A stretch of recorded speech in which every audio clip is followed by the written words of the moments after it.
अस्सलाम वालेकुम friends, my name is Mudassir Taiyub. आज के इस वीडियो में मैं आपको बताऊंगा कि कैसे फ़ोटो गैलरी क्रिएट करते हैं।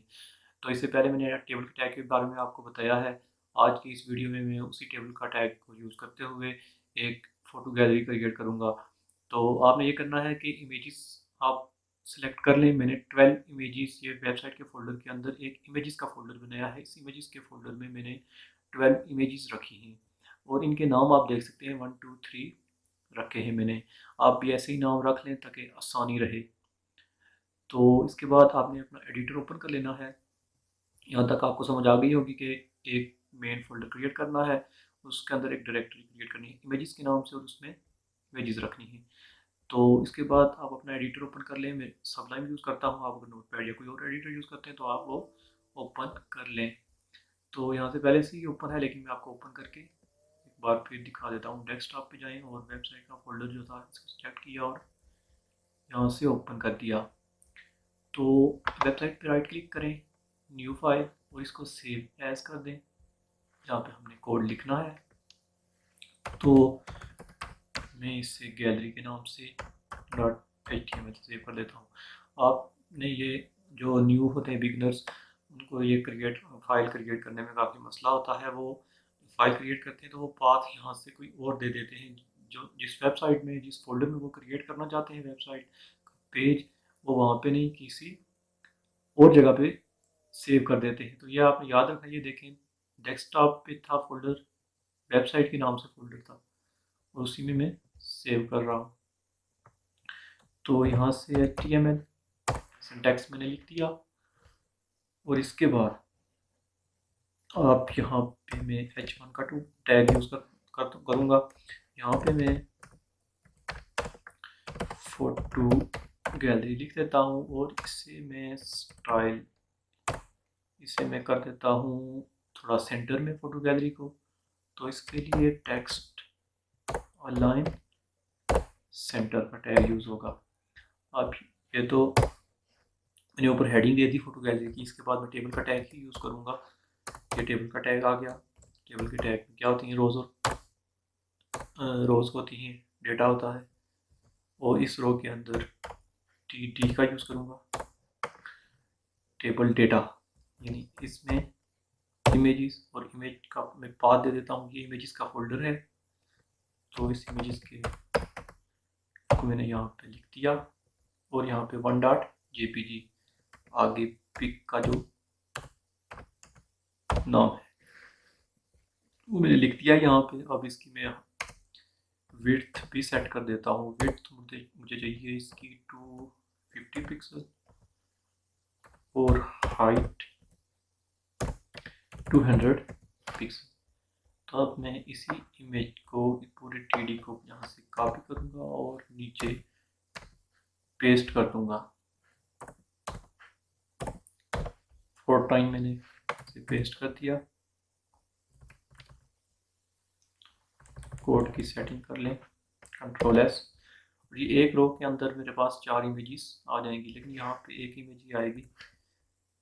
यहाँ से नाम चेंज करने पड़ेंगे, इसीलिए मैंने ये इजी नाम रखे थे ताकि एडजस्टमेंट जल्दी हो जाए। तो एक रो क्रिएट हो चुकी है, इसी रो को मैं मल्टीपल टाइम पेस्ट कर देता हूँ। कितनी इमेजेस के मेरे पास, 12 इमेजेस के, तो 4 एक रो में, 4 दूसरी में और 4 तीसरी में। तो यहाँ पे 5 है, लेकिन 5 की एक्सटेंशन जो है जो .png है, तो मैं यहाँ पे png लिख देता हूँ। बाकी सब की jpg है, सिर्फ मैंने नाम चेंज करने हैं। 7 8 9 11 एंड 12 Ctrl+S करके इसे मैं ब्राउज़र में ओपन कर देता हूँ। ये ओपन हो चुकी है gallery.html। फोटो गैलरी सेंटर में लिखा हुआ है, लेकिन ये गैलरी भी मुझे सेंटर में चाहिए। तो पूरे टेबल को मैं यहाँ पे मैं इसकी CSS कर देता हूँ, थोड़ी सी मार्जिन ऑटो दूंगा तो ये सेंटर में चला जाएगा। आप और इसे बीजी कलर भी कोई दे देता हूँ, वो बॉडी में जाके दे दें आप। मुझे स्काई ब्लू पसंद है तो स्काई ब्लू दे देता हूँ। थोड़ा ये देख सकते हैं 4 इमेजेस फर्स्ट रो में, 4 सेकंड में, 4 थर्ड में।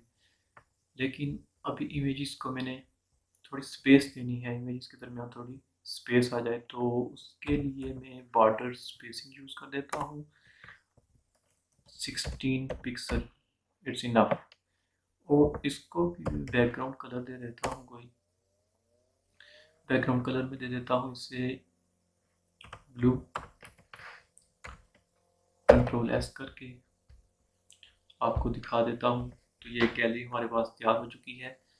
HTML सिंपल HTML का यूज़ किया और CSS थोड़ी सी इनलाइन CSS यूज़ की है, 2-3 टैग्स, 2-3 एक ही टेबल का टैग के अंदर TR का टैग आपको यूज़ करना है और TD का। जस्ट टेबल का टैग यूज़ करेंगे और इमेज का। तो इस वीडियो में आपको टेबल के टैग की फिर से समझ आ गई होगी।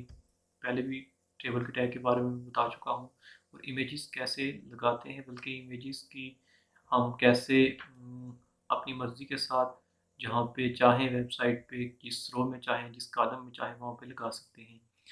तो ये वीडियो आपके लिए काफ़ी हेल्पफुल होगी, क्योंकि टेबल का टैग तो हम HTML का जब भी यूज़ करके कोई डिज़ाइनिंग करते हैं फ्रंट एंड, तो टेबल का टैग हमें यूज़ ही करना पड़ता है।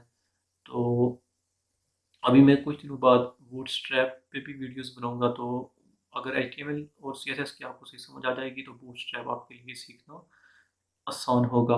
तो बूटस्ट्रैप में ज़्यादा कोडिंग नहीं करनी पड़ती, चूँकि क्लासेस का यूज़ करना पड़ता है, तो वो ईजी रहेगी। तो चलें, उसके बारे में बाद में बताऊंगा आपको। तो आज की वीडियो में इतना ही। अगर वीडियो पसंद आई है तो इस चैनल को सब्सक्राइब कर दें और वीडियोस को लाइक कर दें, ताकि मेरी भी हेल्प हो जाए। मैं इसी तरह कोर्सेज अपलोड करूंगा, और भी PHP के भी, अभी बैक एंड के भी मैं कोर्सेज अपलोड करूंगा। अभी सिर्फ फ्रंट एंड के बारे में आपको मैं बता रहा हूँ। तो आज की वीडियो में बस इतना ही। मुझे इजाज़त दें। वीडियो को लाइक करना ना भूलिएगा और चैनल को सब्सक्राइब करना ना भूलिएगा। Thank you for watching. अल्लाह हाफिज़।